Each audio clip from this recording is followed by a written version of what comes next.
Well, as we mentioned earlier in the show, today is World Suicide Prevention Day. According to the World Health Organization, close to 800,000 people die each year due to suicide. That's one death every 40 seconds. The pandemic has created a whole new set of challenges for those who struggle with mental health and suicidal thoughts. And with more, we're joined by clinical psychologist Dr. Simon Sherry. He joins us from his office in Halifax this morning. Hi, Dr. Sherry. Good morning. Good morning. Thanks so much for your time, and thanks for, shedding some light and giving your insight on this really important topic.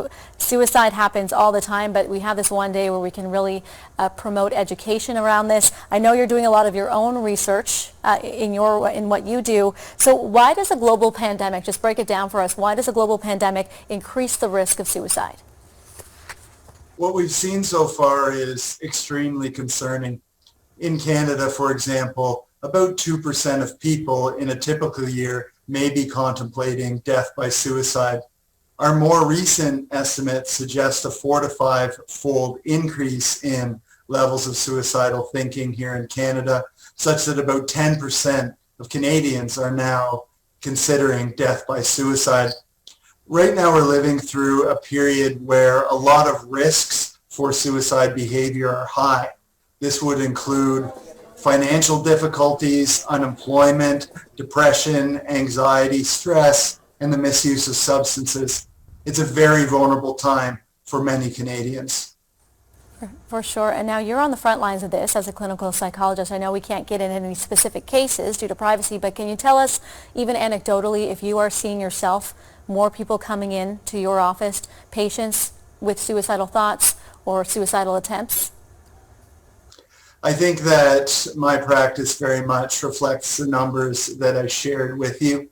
You see more and more concerning suicidal behavior, and that suicide behavior was especially pronounced during the shelter-in-place or lockdown phase of our COVID-19 strategy. And I think it's very important for our government to recognize that there have been serious negative unintended consequences of our efforts to contain viral spread. Research would tell us that as the lockdown dragged on, the number of people who were experiencing suicide ideation went from roughly 4% to roughly 30%. So lockdown has had some very serious negative consequences for my practice and really for the mental health of many North Americans. That is a huge jump, the number you just said there. So can you give us an idea of who is coming in terms of, again, this is anecdotal, I know research is still being done, but is this young people, is it older people, is it a mix of both, men, women? What are you seeing? When it comes to suicide, it's serious for men and women alike, but we know unfortunately that men are about 3 to 4 times more likely to die by suicide, and that's often because men choose lethal means by which to attempt suicide, such as a gun. That said, in no way do we want to downplay the seriousness of suicidal thinking or behavior for women. In fact, there's a troubling trend in Canada for young women in particular to engage in more suicidal behavior. Can we talk about prevention? That's the name of the game. That is what today is all about. What can we do? Let's start with someone, if we know somebody. Let's start there. So we know somebody. How can we help someone else who we think may be dealing with these thoughts? You called it suicide idealization. What can we do to help those people right now during a pandemic? This is such an important question. And first of all, let us dispel the myth that suicide cannot be prevented. There's ample evidence that suicide can be prevented. And if you have someone you know or someone you love who's experiencing suicidal thinking or behavior, first of all, take that very seriously. Do not dismiss it.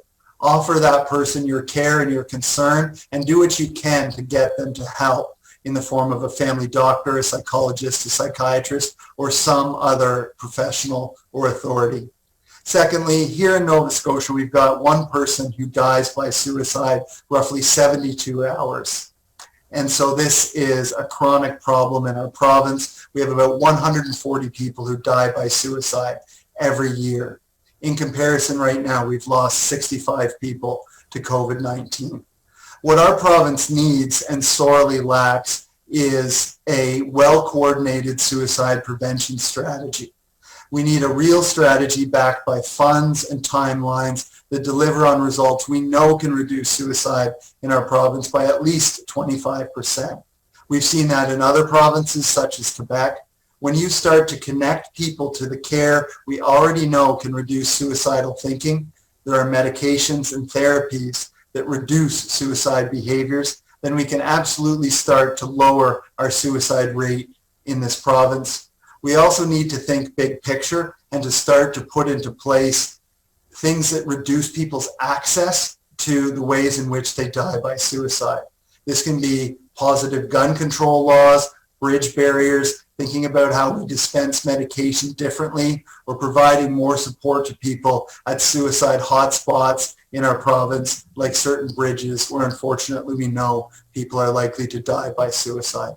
A key point here is there's a lot that can be done to prevent suicide, and sadly we're not doing this in our province. You know, I know this is your life's work studying this, Dr. Sherry, so we really appreciate your insight this morning and some really good points you just made. We'll post this to you online after the show if you want to share this segment with someone you know or watch it again. Crisisservicescanada.ca. If you are in need to talk to somebody, there's a website. Make sure to reach out. Thank you again for your time this morning, Dr. Sherry. I appreciate you sharing this very important message.